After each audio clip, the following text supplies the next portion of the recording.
Welcome to the VC3 News Update. I am Shanette Hackshaw with the top local news stories for today. Acting Prime Minister Montgomery Daniel earlier this morning pointed to the challenges this country's agricultural sector in the red zone has been facing since the volcanic eruptions.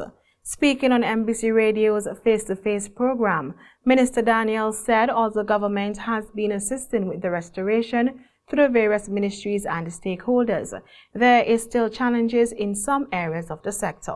When the eruptions of the La Soufrière volcano and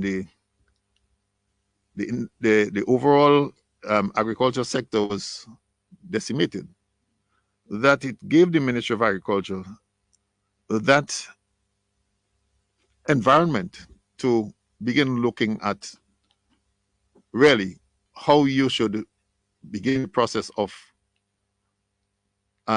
meeting the competitiveness within the agricultural sector. And the Ministry of Agriculture would have been working towards this. The markets are becoming, that is the agricultural markets, are becoming more and more demanding.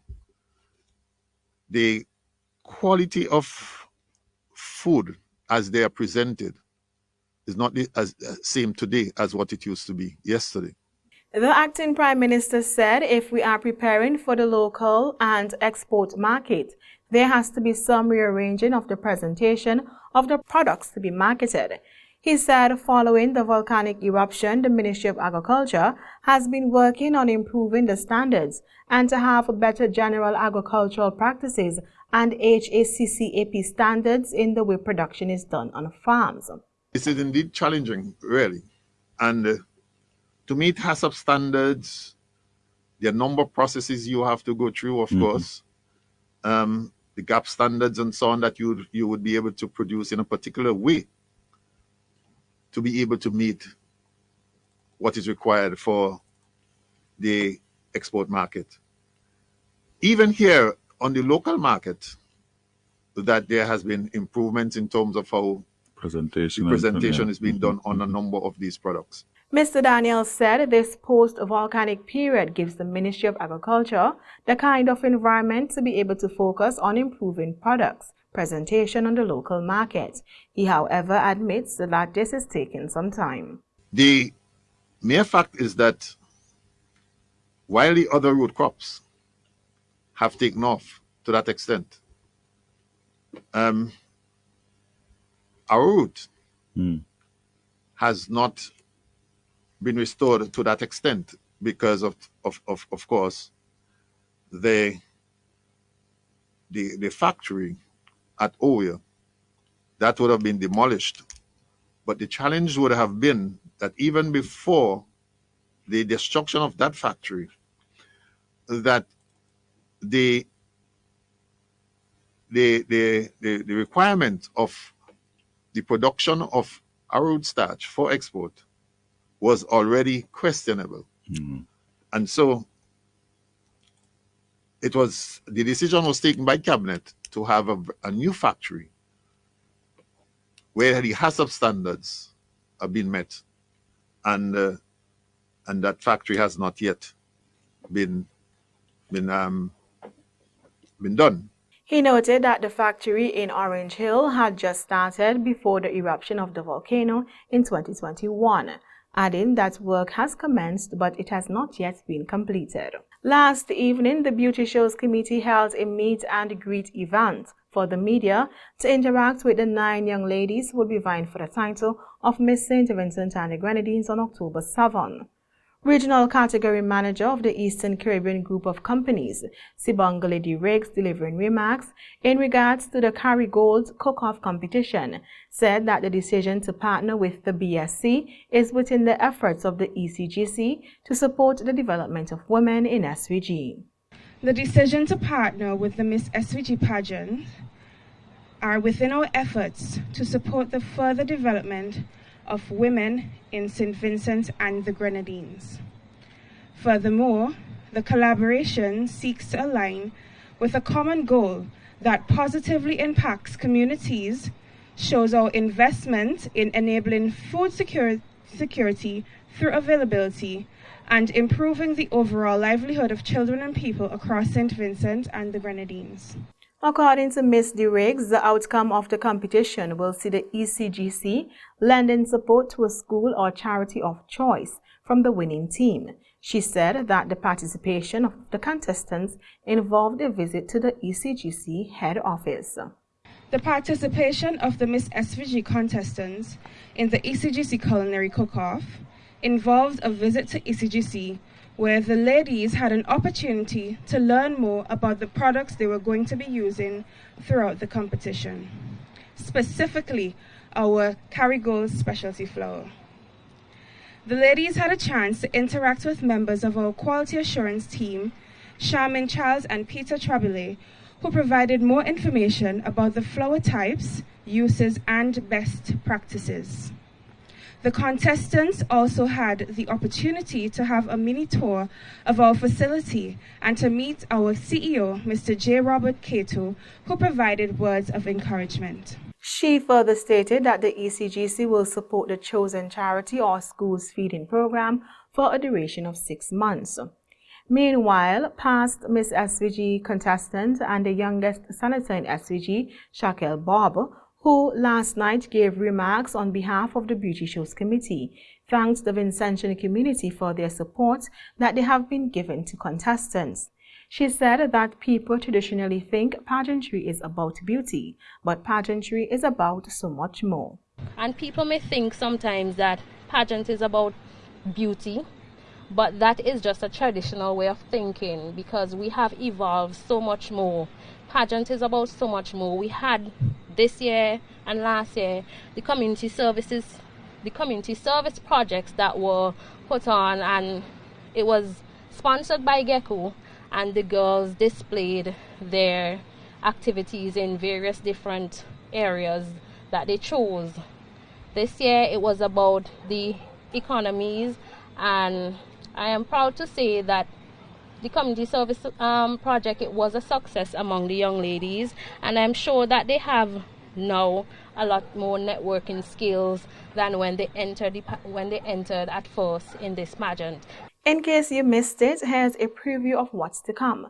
You can also tune in at 8 p.m. for the official premiere of the first episode of the ECGC Kerrygold Cook-Off competition. Light up your oven!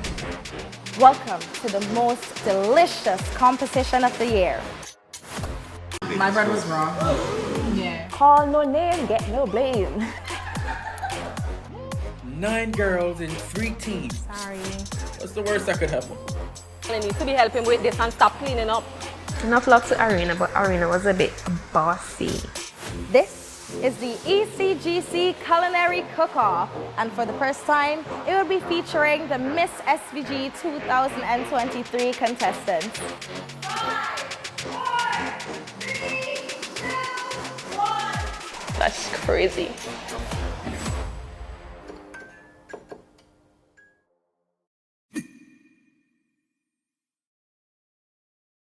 The Honorable Saboto Caesar, Minister of Agriculture, Forestry, Fisheries, Rural Transformation, Industry and Labor, left Taiwan today after engaging in an official visit.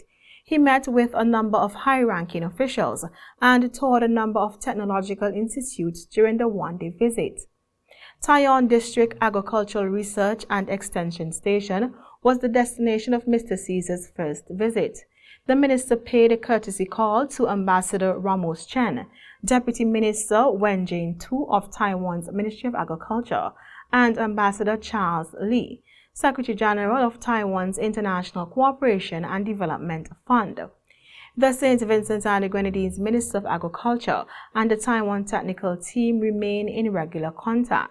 In accordance with a recently agreed MOU, Taiwan will assist SVG in raising livestock and modernizing post-harvest agricultural production methods. In more local news stories, at the 2023 Sustainable Development Goals Summit as part of Leaders Dialogue 6 on mobilizing finance and investment and the means of implementation for SDG achievement, this nation's Foreign Minister, Kissel Peters, made a statement on behalf of SVG. During her remarks, Minister Peters said that the world is approaching a breaking point and there should be a more concerned global effort to correct the SDGs. She said this country is committed to achieving the SDG for a more sustainable future. We are fast approaching a breaking point for our world. We have veered off track, and without a more concerted global effort to course correct the 2030 Agenda for Sustainable Development, we will witness a casualty. Even prior to the COVID-19 pandemic, SIDS were already experiencing setbacks due to multiple shocks and an archaic system that is not fit for purpose to deliver on the aspirations espoused by the international community. St. Vincent and the Grenadines is committed to achieving the Sustainable Development Goals for a more resilient future. We believe that successful implementation necessitates a profound transformation of the Sustainable Development model to better benefit SIDS, including addressing the manner in which development is pursued, focusing on a more integrated approach, and scaling up mobilization of both internal and external resources. We welcome the UN Secretary General's SDG stimulus as an important initiative towards the realization of these objectives. Peters went further to say that there should be reparatory justice to address within the framework of the SDGs. In the context of legacies of underdevelopment that many of our countries inherited, we also call for reparatory justice to be addressed within the framework of the SDG, including a special carve-out for reparations from European countries. The outcome documents of the SIDS regional preparatory meetings for the 4th International SIDS Conference emphasized that cooperation is critical for SIDS for adequate financial support, knowledge sharing, and capacity development. This includes North-South, triangular, and South-South collaboration. SVG aligned its National Economic and Social Development Plan with the 2030 Agenda in pursuit of a sustainable pathway that leaves no one behind. The goals acknowledge that eradicating poverty and other forms of deprivation requires policies that enhance health and education, lessen inequality, promote economic growth, combat climate change, and seek to protect our seas and forests. And finally, in our local news stories, the internationally famous Singaporean mathematician Dr. Yap Ben-Ha will be the featured speaker at the next mathematics workshop, Mathematics: A Changed Mindset, which promises to be a pleasure for math lovers and educators. This special event, sponsored by the St. Vincent Methodist Church and the Ministry of Education, aims to raise the knowledge and appreciation of mathematics to new heights. The session is being held at the Kingston Methodist Church Hall from October 9 to the 11th from 8 a.m. to 3 p.m. The workshop's first days, October 9 and 10, are devoted to primary school teachers. The 11th of October is set aside to honor secondary schools math instructors. Seats for the event are scarce, according to a press release from the Methodist Church. Email kingstown.methodist@gmail.com for further information and to reserve a spot. Those are our local news stories. Continue watching the VC3 News Update on Channel 114 for regional and international news.